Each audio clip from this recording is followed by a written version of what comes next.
Hi, and welcome back to Fan Talk. I'm Simon. This is Silent Dave. I'm just Hey, sometimes people wish I was silent. Yeah, I didn't go silent. Today we're talking about Jane Silent Bob Reboot. The trailer's out. It is definitely not safe for work. I thought we're going to watch it here in a minute, and we're going to have to watch it a little quieter than we watch most because I didn't feel like editing out what I counted as 17 words that I didn't really feel like explaining to YouTube later on. So we're going to go and jump right in, check it out, and then we will be talking about it as it's playing and then afterwards. Snoochie boochies.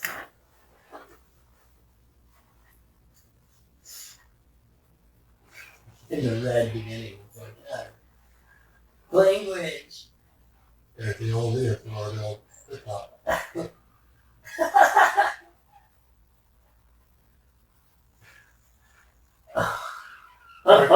Reference to Clerks II. Is that the cop from, not the one that was in Batman? Sorry, Dark Knight. And real life partner.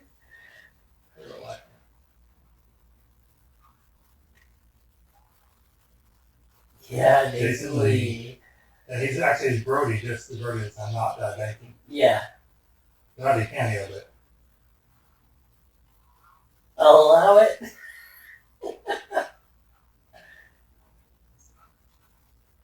Just in his preview, it's like already like yeah, look at all these cameos. And that's actually Kim Fitzgerald. Yeah. Millennial Falcon is her name in the movie.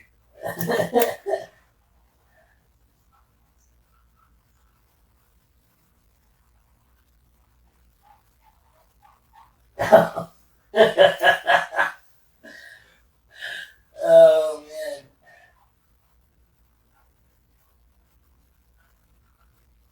So good, so good. I'm so excited. Matt Damon. As Loki. And Ben Affleck. Ben Affleck.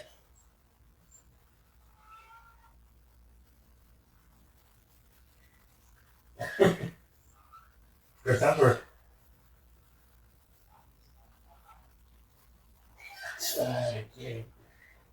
That's a scary thought. Yeah.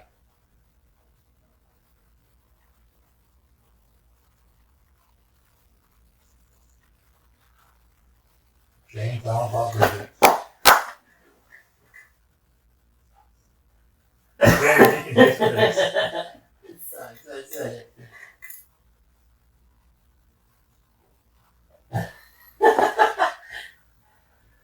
Yeah, you know why he actually, because originally he wrote the role of Randall in Clerks himself because that's why he's like, I want to give myself all the best lines. Yeah. And Randall obviously has all the best lines, but he realized that he couldn't do that and direct at the same time. So he's like created the Silent Bob role so he could be on screen and still direct because he's watching the action. Yeah. Instead of having to participate in everything. That's why he became Silent Bob. I think with today's technology, and also now having the budget for a second director, assistant director, he couldn't do that, but that's the little quick story behind that. I'm really happy to see Ben Affleck in this movie. I was reading that on Twitter last fall. Apparently, some random Twitter tweeted. They're all tweets. Yeah, but somebody on Twitter. Twitter person? Somebody on Twitter tweeted. There we go. What happened to these guys? And then he tagged them both, and then Kevin Smith apparently responded something to the effect of, there's two of us, and one of us opened their big mouth and said stories that wasn't theirs to tell, and the other person was Ben. So he's just kind of like his mea culpa, I screwed up kind of thing. Yeah. Next thing we know, the trailer dropped. Ben Affleck actually tweeted the other day Snoochie Boochies, and then Kevin Smith commented on that. He's like, I feel like I'm 25 again. So it's that thing. I don't want to get into what the reasons were because I don't want to dig up what they buried. Yeah, and I don't know. All I know is that when you've seen him and Smith talk, which I've watched pretty much anything I can find on him. Yeah, I love it. But it's come up several times, and and really it's just kind of like I really felt like he hasn't really said a lot of bad things. Really, it's just been he's really famous and his career really took off, and he's like, and I totally understand. And I won't lie, I didn't know that things had patched up, and when I was watching the preview, I was like, holy shit. I had to double take. I actually had to stop at the trailer and like pull it back and like, was that okay? Cool. Yeah, it's exciting because us as huge fans, and I've seen everything that he's put out. There's just all these different characters throughout the different films, and doing this film and the kind of cameos and pulling those characters back in, it's exciting to see. Yeah, because there's actually a part right after the trailer where Kevin Smith and Jason Mewes are on the screen as themselves, and they're like, "Hey, we're refugees from the '90s." Yeah, all these movies, even the ones that came out right after, they're '90s movies. Yeah, and it's great to kind of taking just a step back onto all that. Yeah. Some of the cameos that we're going to see, obviously Harley Quinn Smith, Kevin Smith's daughter, looks like she's going to have a major role in this movie. She was the baby Kevin Smith and Jason Bob Strike Back at the very beginning. So she's obviously grown into the role a lot more. She's also in Clerks II as a younger child. Looking forward to seeing her in this. We have Brian O'Halloran as Dante. He's actually going to be in this movie. Yeah. We have Jason Lee as Brody, and as I said, it wasn't listed as Fanky, but even in Strike Back it was Brody, and then they had one scene of him as Fanky as a cameo, so you never know. You never know. We have Joy Lauren Adams as Alyssa, so she's back for at least a minute. We have Jennifer Schwalbach, Kevin Smith's wife, back as Missy. She was in Strikes Back as well. And then actual straight up cameos. We have Nicolas Cage, we have Molly Shannon, we have Matt Damon, Val Kilmer, taking over the part that more or less Mark Hamill had last time. They kind of like the movies in the movie character. So Val Kilmer is back in 2 movies like now this year. Making his comeback. Fred Armisen, Adam Brody, Van Beek, and apparently we have Tommy Chong, Rosario Dawson, and Chris Hemsworth. I mean, and that's just the bigger names. We have a ton of other ones that were on the list too, and I can't sit here for the next half hour talking about it. But no, and I'm just glad to see this happen. I mean, I know that Kevin Smith was talking about it in Clerks III, and that ended up not happening. His basic story was it takes 3 people to make that. 4 people to make that. I'm guessing Mosier himself, and then basically the actors that play Randall and Dante. And one of them didn't want to do it, so that kind of disappeared. And then there were talks about a Mallrats TV series. Mallrats. That never happened. Yeah, they said the studios wouldn't pick it up. Okay. So there's several things. And going back to this is basically going to be a sequel, reboot, and remake all at the same time. Yeah. And making fun of all that. And I'm hoping maybe this will really do well, and then we'll see Kevin Smith come out with some other great material after this. The Smith songs. Yeah, that'd be great. So just a little retrospect look back at the View Askew Universe is what these are in, because this is the second career.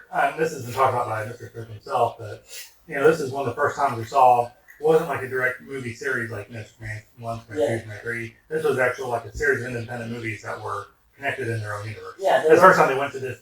First time anyone went to this level, Kevin Smith said he got this from Marvel Comics, and that's just how he sees making storytelling anyway, because they're getting connected. Fair enough, that's the first time we saw it on this level. And it was always just very interesting to see it that way, because back then it was like, okay, was this a sequel?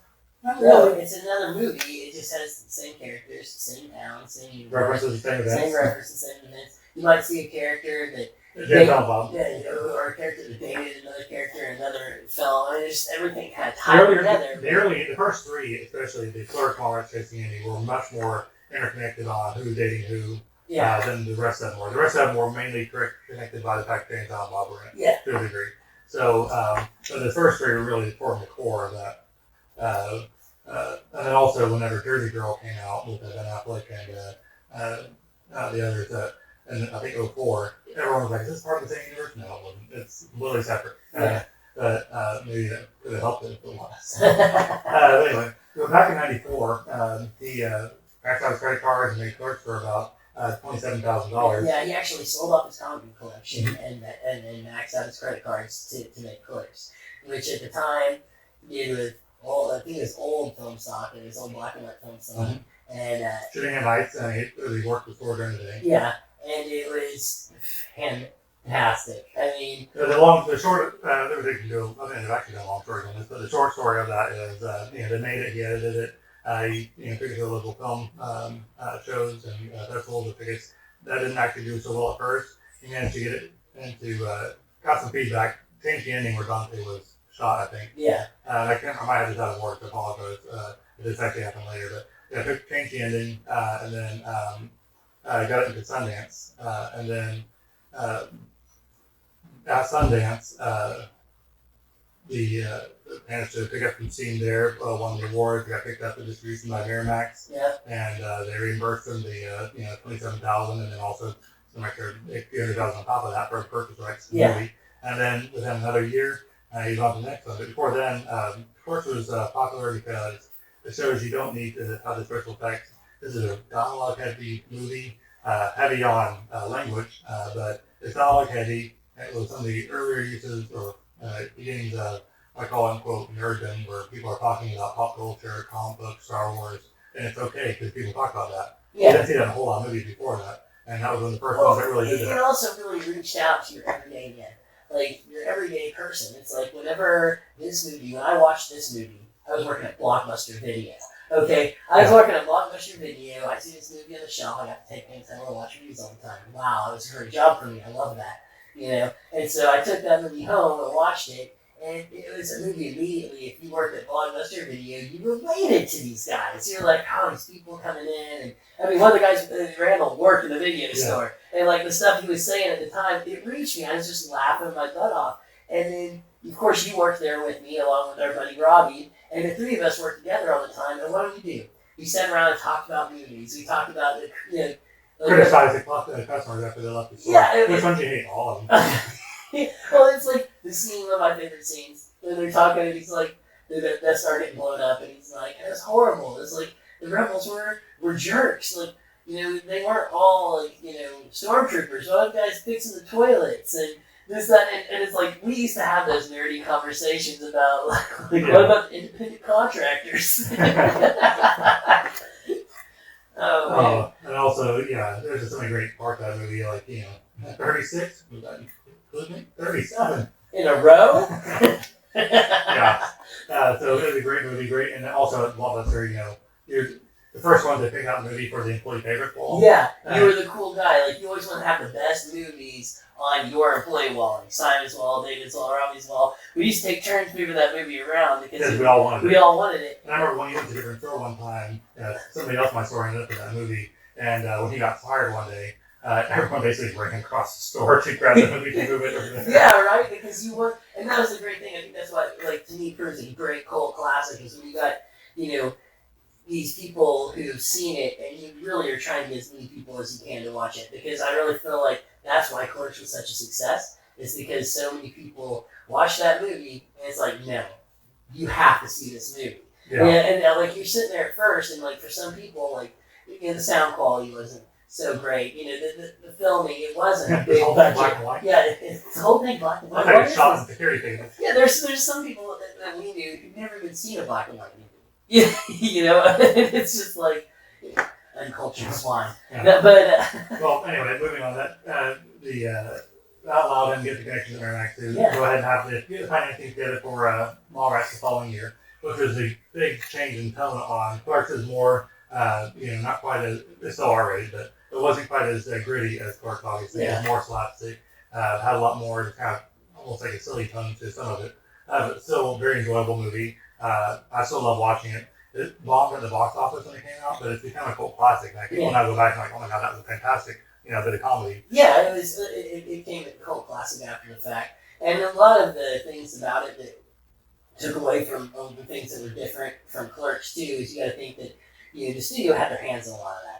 I heard that he really was pulling his hair out a lot with some of the things. They didn't casting Jay. Yeah, they didn't want him to cast Jay, and he's like, the part was broke for him. Mewes. That was Jason Mewes. That is Jason Mewes. It's like, Jason Mewes even said he used to have no filter and he just talk all the time, and Kevin Smith was writing stuff down, and that's the stuff he used when he wrote the scripts. So, literally, they're like, no, you can't use him. He's like, are you kidding me? Okay, make an audition. Okay, I know I'm choosing. Yeah, So, I mean, I'm sure that some of those differences, when you have a bigger studio step in, you can't just do exactly what you want. You have to kind of bow down to those who are giving you the money. Yeah.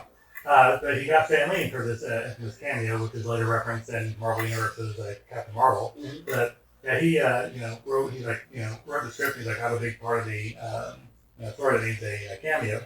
And they're like, well, who do you want? He goes, I didn't get it. They're like, shoot for the moon, who do you want? They're like, Stanley. He's like, well, send over the script. You might say yes.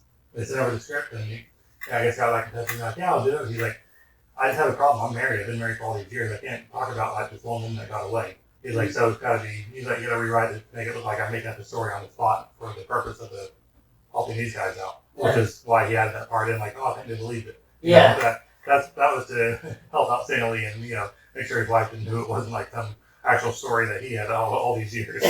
Which is cool too, because I think that reaches again a huge Stanley fan. It reaches the kind of person he was, and one of the reasons we're all gonna miss him so much is just that he was a good guy. I mean, he married this woman all these years, and he didn't want to act. It's acting out something that he thought, might hurt his wife. And I don't think there's enough of that left in the world. I mean, I wish more people were like that. But moving on. But apparently, Kevin Smith and Stanley stayed good friends all these years afterwards. And, Kevin and Stanley keep asking Kevin, like, oh, you put me in another movie. And, it's always just, apparently they had a great relationship. And I'm happy that they got a chance to each other. And, that really gave all of us something to look forward to. Especially culminating in Captain Marvel, saying like that, Mallrats, yeah, and I think it's like one of those things too. When I say I have so much respect for Kevin Smith and how much I admire the guy, but it's also he doesn't pay anything to say this, by the way. No, but it's like he's one of those guys that's like I just wish it's like he's kind of like me. He read comics and he loved comics and like if you love comics, you just like Stan Lee is like somebody you totally idolize, and you got to meet the guy, and then you got to work with the guy, you became friends with him. I mean, that has to be like the just awesomest feeling to like have this hero that you look up to, and like the guy's on your speed dial. I mean, so besides Stanley, any favorite moments on Mallrats? Mallrats, Jason Lee. Yeah. I mean, he made that movie for me. There's just so much, and I know what something else that's funny. Going back and talking about Ben Affleck, his character in that was hilarious. You always see him playing the good guy. Except for this and Dazed and Confused. Yeah, and both. Maybe he should. I've been the same here. You should get a heavy role because I mean, like in Mallrats it was hilarious. I love his just that jerk, know. And the same thing, Jason. Someplace very uncomfortable on the back of the Volkswagen. Moving on. A couple years later, Chasing Amy. He's even more dramatic of the View Askew Universe.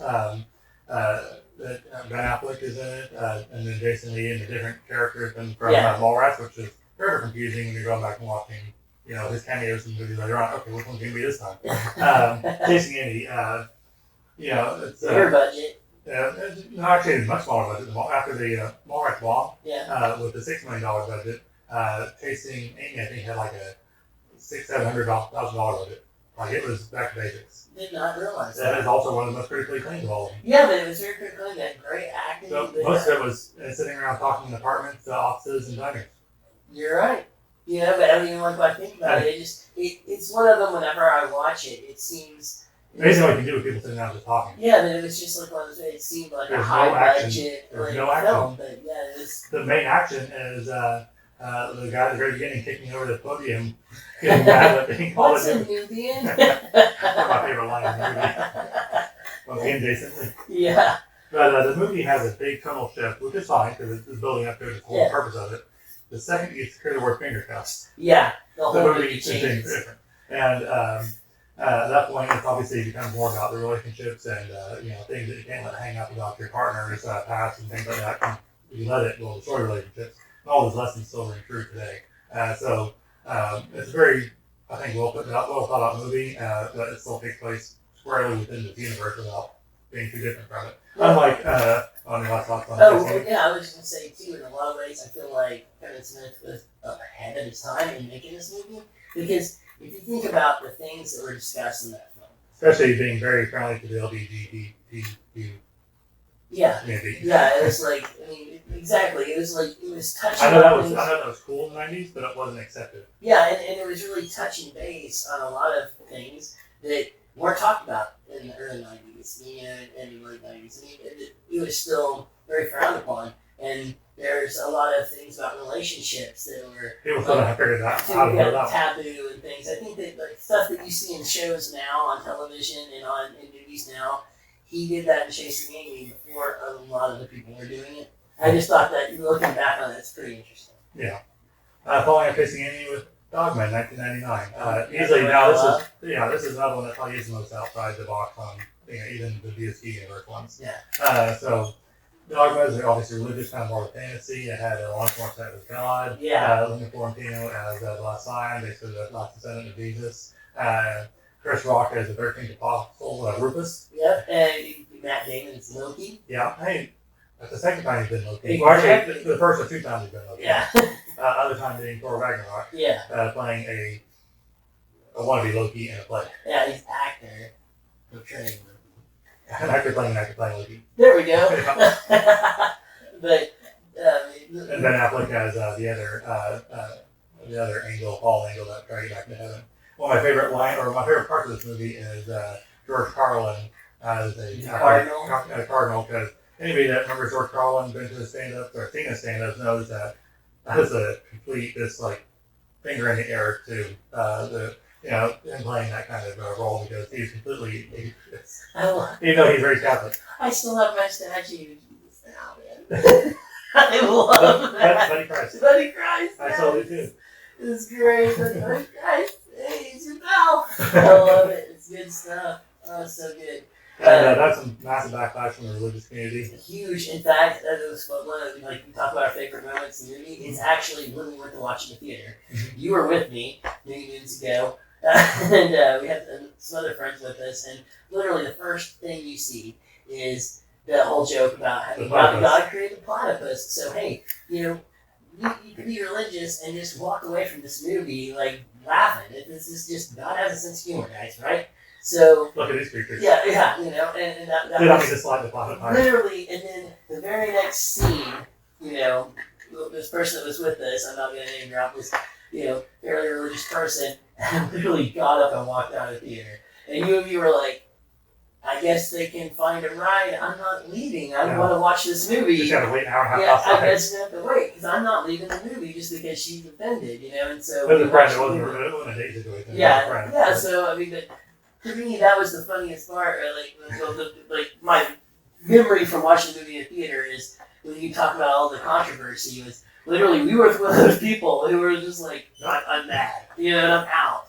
But after Dogma came out a couple years later, 2001, we had James Allen Bob's Strike Back, the prequel to the current movie coming out. If you want to think of it that way, heavily on the cameos. They went all in on this kind of lighthearted comedy, R-rated comedy that is the Kevin Smith brand that either it's made for you or it's not. Yeah. And I still go back and watch this one every couple of years. It's just a guilty pleasure because it's just so funny. It has so many great one-liners. Obviously, the movie's not going to win any awards as far as Oscars, but the scenes, the one-liners, the cameos, it's just a fun watch every single time. Oh yeah. And once again, like you and I said in the past, it's like all movies are your own brand of what you like. And sometimes people feel off on these kinds of films and they're just like, oh, it was really awful, and this, that, and the other. I enjoy all kinds of movies. I watch all kinds of things. There's very few things that I just turn off and walk out on. But I love Kevin Smith's comedy, and this it just doesn't disappoint. Strike Back is one of the ones I'll be doing something like chores or housework while the kids aren't home, obviously. Yeah. And that's one of the ones that you just put on for background because by heart, the great lines come up and you can still just chuckle to yourself like, what is the internet? Bus.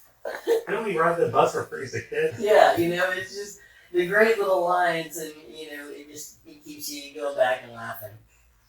And then after that came out in 2006, Clerks II came out. Yeah. That got the original gang back together, this time. Yeah. Rosario Dawson, a couple other new characters. As we saw in the beginning of the Reboot trailer where Jay's doing the tuck from Silence of the Lambs. The same music playing. That was in the Clerks II originally. That was just a fun little movie. I enjoyed it.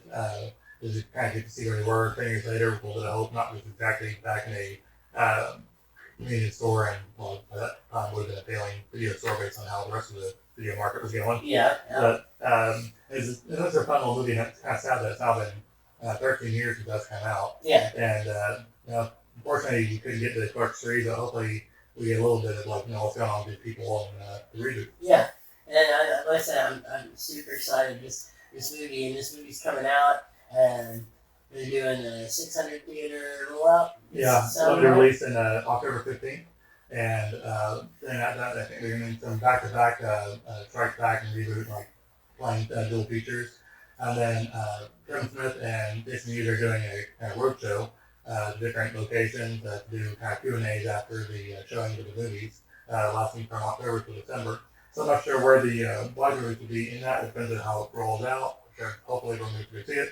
Or it might be at some point after that 2 months opening.